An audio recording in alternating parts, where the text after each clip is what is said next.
is a useful tool because of the person, this is my belief, because of the person who is giving the lie detector test can say whatever they want and get someone scared to admit guilt. But the idea of it scientifically working is bogus, in my opinion, and a lot of people's opinion, and the research, including the inventor of it himself. So it's just kind of funny, and there's a reason it's not admissible in court.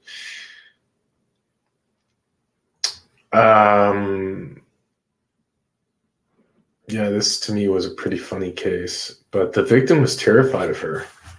Anyways, who wouldn't? I would be too. But with that, Good morning. The pardon board is convening now at Raymond LaBorde Correctional Center on Monday, February 13th, 2023, at 9:30 a.m. Good morning. With the staff at Raymond LaBorde, introduce yourself for the record, please. Good morning, Deputy Warden Keith Turner. Raven Heath classification. Those are born on record. Okay, good morning. And we have one case there at your facility. Mr. Wilson, would you introduce yourself? Tell us your name, your DOC number, please. I'm Larry Wilson. My DOC number is 124287. All right, Mr. Wilson, you're here this morning before the pardon board seeking the commutation of sentence. Before we get started, I'd like to acknowledge that we have your cousin, Mr. John Phelps, here with us this morning by Zoom, who wants to speak on your behalf. Also joining by Zoom, observing this morning, is your brother, Michael Wilson. So first, I'll just read some identifying information into the record, Mr. Wilson, and then we'll conduct the interview with you. We'll hear from the ward. I'll hear from your cousin. And at the end, before we vote, you'll be allowed to make a statement if you'd like to do so before we vote. Okay. All right, Mr. Wilson, you're here seeking a commutation of your sentence. You were sentenced in Caddo Parish in June 2009 for possession with intent to distribute cocaine. You received a 10-year sentence. Then in November of 2010, as a habitual offender, possession of cocaine, 2 counts, possession of a firearm or a concealed weapon by a convicted felon. You received 40 years each of those. Those are running concurrently, so your total DOC sentence is 40 years. Now, you're not eligible for parole or good time, so you have a full term date, which is November 12th, 2049. Is that information correct, sir? Yes, ma'am. All right, your case this morning has been assigned to Mr. Pete Freeman, seated to my far right. Would you answer his questions? Okay, Mr. Wilson, how old are you? 57, sir. Okay, how long have you served on these charges? I've been out for 14 years now. Over 14 years. Okay, what is your education? 10th grade. Have you received your GED? Oh, sir. Have you applied and tried?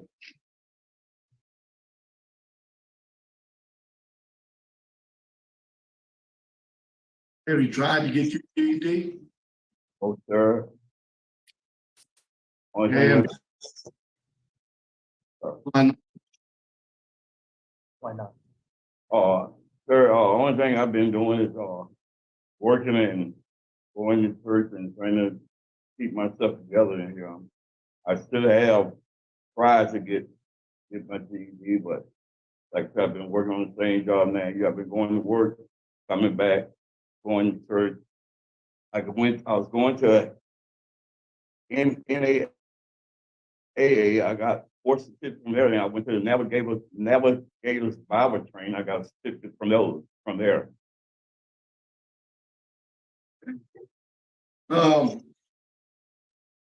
It's no doubt you have a significant drug problem, correct?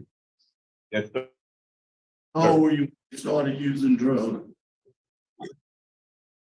Sir, I was about, I believe, 16 or 17, sir. Okay, and what was your drug of choice? First it was marijuana, then I went to crack. Have you ever received any treatment? Yes, sir. I went to treatment on the street, to step a couple of times. But uh, what what got me off drugs, sir, was my dad got sick and went to the hospital and needed somebody to take care of him. And I had my family come out. I was out there on the street, and they come ask me, would I be willing to spend time with my dad at the hospital to take care of him because he was blind and couldn't do anything for himself. But treatment did help, but to get me off drugs, I guess I would say it took my dad getting sick and him needing my help. Or after I stayed up there with him a while, I got off drugs. And being off drugs for about maybe 6 being off drugs for about 6 months, I started working and thinking me being off drugs would I could do better. I would sell drugs and make some money, but it wasn't the right thing to do at all either. Excuse me. But being locked concerned, I'm an ain't offender, but I'm an offender because of the fact that I kept doing little things while I was on drugs, and they would give me 1 year, 2 years, and let me back on the street. I never had this much time in my life. But maybe, I don't mean in a bad way, maybe if I had times like this earlier in the years, I wouldn't have came back. But the hardest thing I had to do was, oh, excuse me, the hardest thing I had to do was talk to my mom before she passed. And she was telling me that if I was out there, she would have me in a assisted living home because I'm the only one of her kids wasn't married. And that hurt me so bad to hear my mom say she needed me and I wasn't out there for. Right now, I have 2 grandkids that I haven't been able to do anything for. And I would love to try to get out there and do something for them, work and do something for them, show them a better thing. I would, Let's move on a little bit. What about guy caught stealing chips at the casino? yes, sir. So me and my nephew and I had picked up a chip belongs to somebody else. Yes, sir. They found drugs on you then too, didn't Yes, sir. Yes, sir. That's the 7 drug dog. they? Okay. How many children you have? I have 2. Do you have contact with them? I have contact with my daughter since she moved to Texas to try to get a better job. She was saying if I was that if she had some help, she's a single parent. Okay. She wouldn't. You know, I look at the community attitude. Law enforcement is 100% against you getting out. Judges, DAs, sheriffs, chief, your family is on. There's no victims in the case. What classes have you taken? Have you taken any classes? This time, I've been working on the same job here for 9 years, and like I said, I go to church, and I only thing I had to was a navigator power training class and AANA. Okay. You still go to AANA? So, sir, just work every day.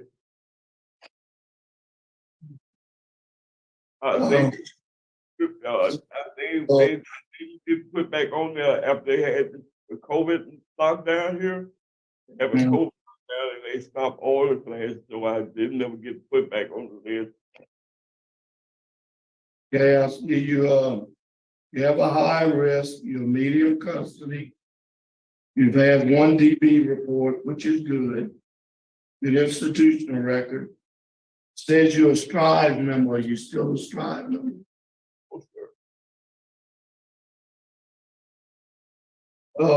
How's your medical, health? Well, I have right now, I have glaucoma. I have different glasses. I'm a diabetic. I have high cholesterol. And they have me on about six or seven different medications. Okay, I'm well, medical. you have you definitely have a terrible arrest record. Yes, sir, I know that. Yes, sir. That's not a good probation and parole record. Um,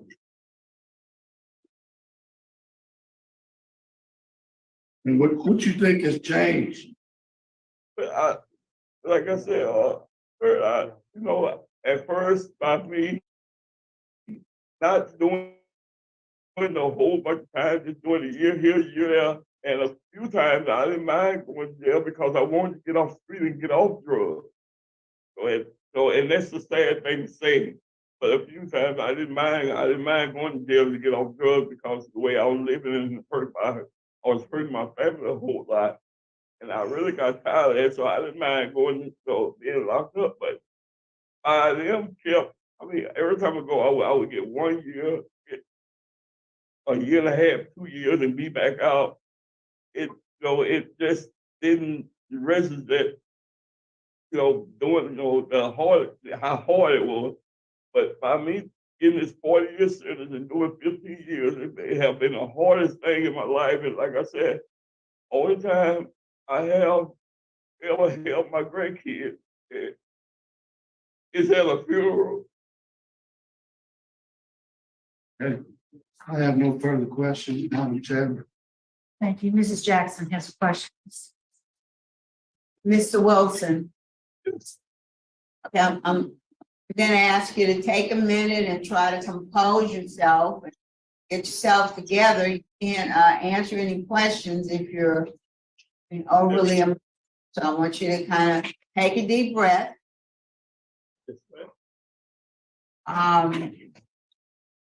Mr. Wilson, when I looked at, and I understand what you say about drug use and drug addiction, but a lot of arrests were for distribution of drugs, correct? Yes, ma'am. That's after I got off drugs. I didn't really being stupid, thinking I could do something, I could make some money selling drugs after I got off, thinking that would be smart. It really wasn't. That was just it's just dumb and using drugs. Mr. Wilson, listen at me. Now you talked about your own struggle with drug abuse and how that's messed up your life. And then you turn around and do the same thing to other people's lives by selling drugs to them. Now, why would you do that? That's what I said. I messed up because that not by hurting myself using drugs. I see where I was hurting a lot of other people by selling drugs, and that's a bad mistake. I really hate that I made. It really hurt me to hurt other people too. So it hurt me to. I realized I was hurting other people by selling drugs to them. So I know it was a real big mistake. What's your job in the prisons? Right here, I work at I distribute ice to the compound.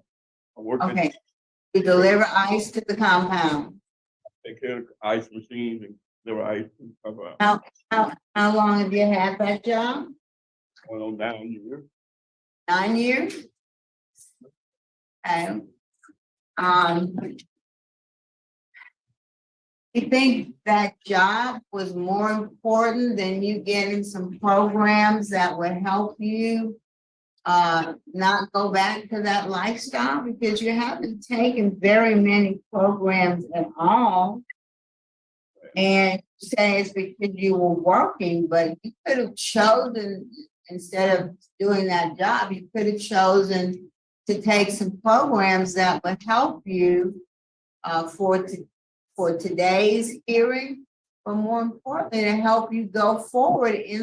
You haven't shown us a lot of effort on your part to address your problem. So tell us why you just weren't interested in taking the kind of programs that you need to help you be successful. When I went to, I thought that AANA would be something that I really need. So when like I said, I was in there for a little while. I got posted out there. Then I took about after I was navigator training. But Mr. Wilson, you say you had a serious drug problem, and there are a lot of really good drug programs within the Department of Corrections. When's the last time you did NA and AA? It's when right before the COVID lockdown. Okay, and how long had you been in AA, NA before COVID? Ma'am, How long did you do AA and NA? about a year and something. Okay.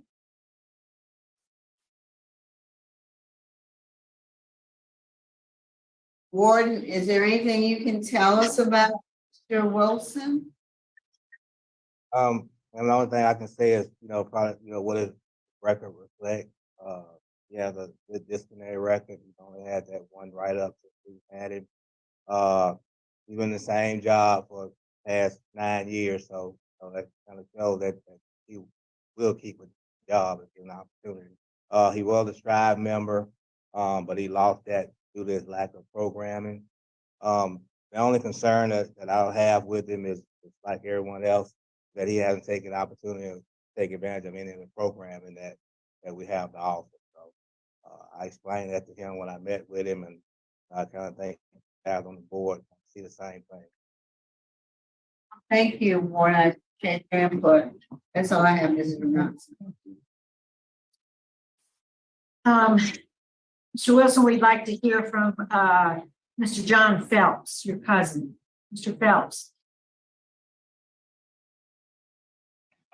Yes, thank you. Go ahead, sir. Yes, as you've stated, Larry Wilson is my cousin, known him all of his life. And there was a time many years ago when his family basically stayed with my family. So it was just a heck of a number of us all in one house. But it was for survival. And I was one of the older ones, and perhaps I made better decisions. I was fortunate enough to attend college and get a degree. Looking back, I certainly have some misgivings. Perhaps I should have been a more positive verbal impact on some of the others, to which Larry is one of them.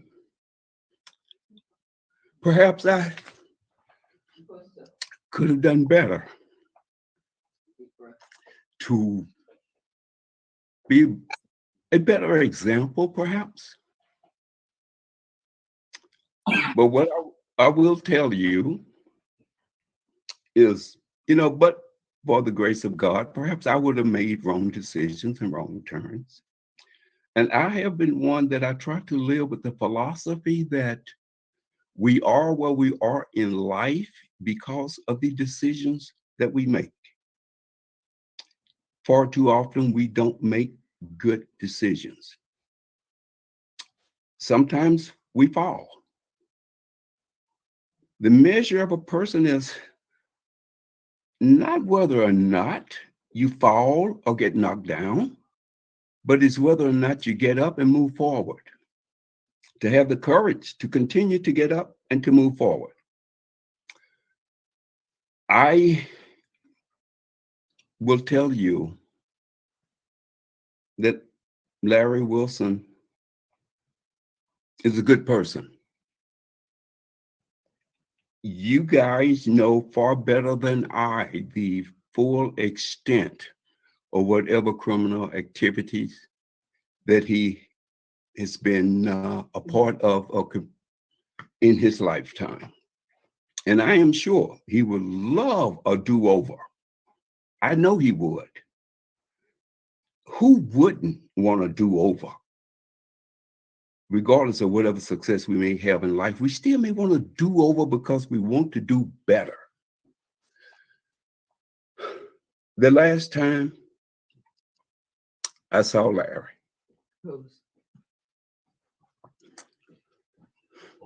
was at a funeral. And I recall his mother, who was just one of my favorite people in the whole world. I recall her once saying, and in Larry's presence, that no one was to come to her funeral in handcuffs. But sure enough, it happened. Mistakes are made. And as I mentioned earlier, the last time I saw Larry was at one of the relatives' funeral. I think it was his sister's. And his granddaughter came up to him. And he looked down at her. And he said to her, "Do you know who I am?" The little girl said, "You're grandpa. You're my grandfather." Then she asked him, "When are you coming home?"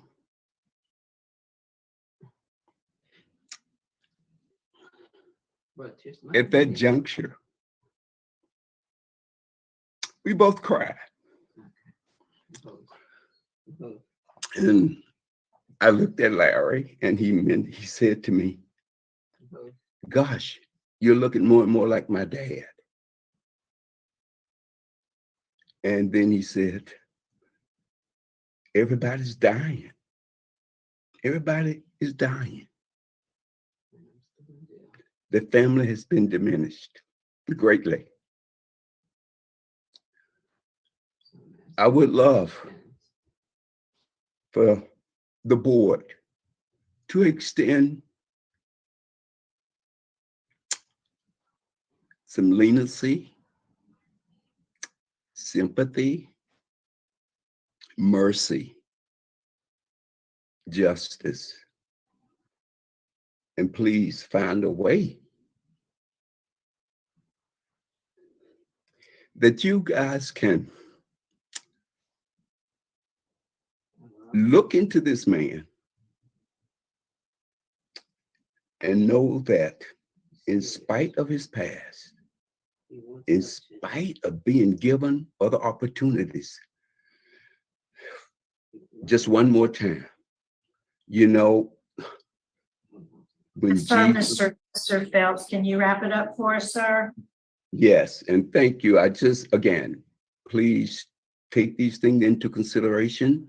It's easy for me to sit here and say he is not a threat to society, and I truly believe that. And I'd love for him to have another opportunity. And thank you guys so much for allowing me this opportunity. Thank you so much. Any consideration is deeply, deeply appreciated. Thank you. And may Yes, God sir. bless us all equally. Thank you, Mr. Phelps. Mr. Wilson, I want you to know we do have a letter in the record from your brother, Michael Wilson, who's also joined us by Zoom. Is there something, Mr. Wilson, you'd like to say to us before we go? for me. I'm really sorry for a lot of pain and suffering that I caused a lot of people, especially by getting off drugs and issuing them to other folks. Like I said, one ain't no better than the other. But I pray and hope that I get a chance to get out there and be a grandfather to my grandkids. Some of them to hear my brother and my sister talk about the things they do for their grandkids, and I can't do anything for mine. It hurt me so bad. I just want to get out there and live again. We're not living again in 60 years old anymore. And I just pray that y'all give me a chance to get out there and do some things for my grandkids to live. I have a job, I have a home, I have family that love me. You know, I hurt them real bad. I'm so sorry. Yes, sir, Mr. Wilson, thank you. Is board prepared to vote? Yes. Mr. Freeman? Mr. Wilson, you do have a good disciplinary record, but you need some more programs. Need lots of programs. Get set up, take some classes. You have a terrible supervision record, terrible arrest record. My vote today is to deny, but to recommend that you get into some programming that'll help. Mrs. Jackson? Mr. Wilson, I really wish I could have granted you today. 14 years is a long time, but I'm disappointed that you didn't take advantage of that time to take some programs that would help you. I just don't think right now that you have the tools necessary to get out there and be successful. You haven't put in a lot of time trying to work on your issues. So my vote today is going to be to deny as well, lack of programming and your past criminal history. I'm going to encourage you to get with the warden and get with, the staff and get in some programs. And then when you apply again, if we see that you've worked at the things that you need to work on, then you'll probably get a different outcome. But today my vote is to deny. Thank you. Thank you, Madam Chairman. Mr. Wilson, you need to talk to Warden Turner about Act 122. You'll be eligible for parole in 4 or 5 years, but you got some work to do. My vote is the same for the same reasons as Mrs. Jackson and Mr. Freeman. Mr. Mirabella? Thank you, Madam Chairman. Mr. Wilson, as Judge Jackson pointed out, I really would like to grant today, but I can't. You're a high risk. The reason you're a high risk is probably because of your criminal history, because of your drug use. You can't change that, but you can change that with programs. And you can change that with hard work, a little more hard work while you're in prison. Primarily things that will benefit you, which are those programs. So I would encourage you to get into some programs, work on your substance abuse, have a good plan. You've got a great supporting family behind you. You're just not ready yet. Good luck to you. Mr. Wilson, so you received 4 votes to deny your application for clemency. So this morning that application has been denied. You've heard the words of encouragement from everybody. Get involved in some programs, reapply. You got some work to do. Good luck, sir. Thank you. Warden Turner, I think that concludes our business at your facility. We're going to adjourn. It's 9:59 a.m. Thanks for accommodating us this morning. Thank you. Have a nice day.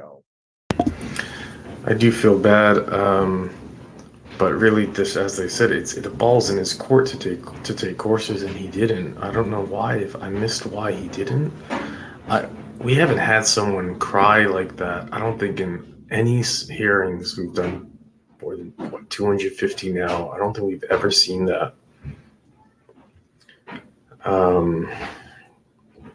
Was it his father who spoke? Good storyteller. I think he had a lot of us captivated in at the beginning or in the middle, but with that, I'll let you go.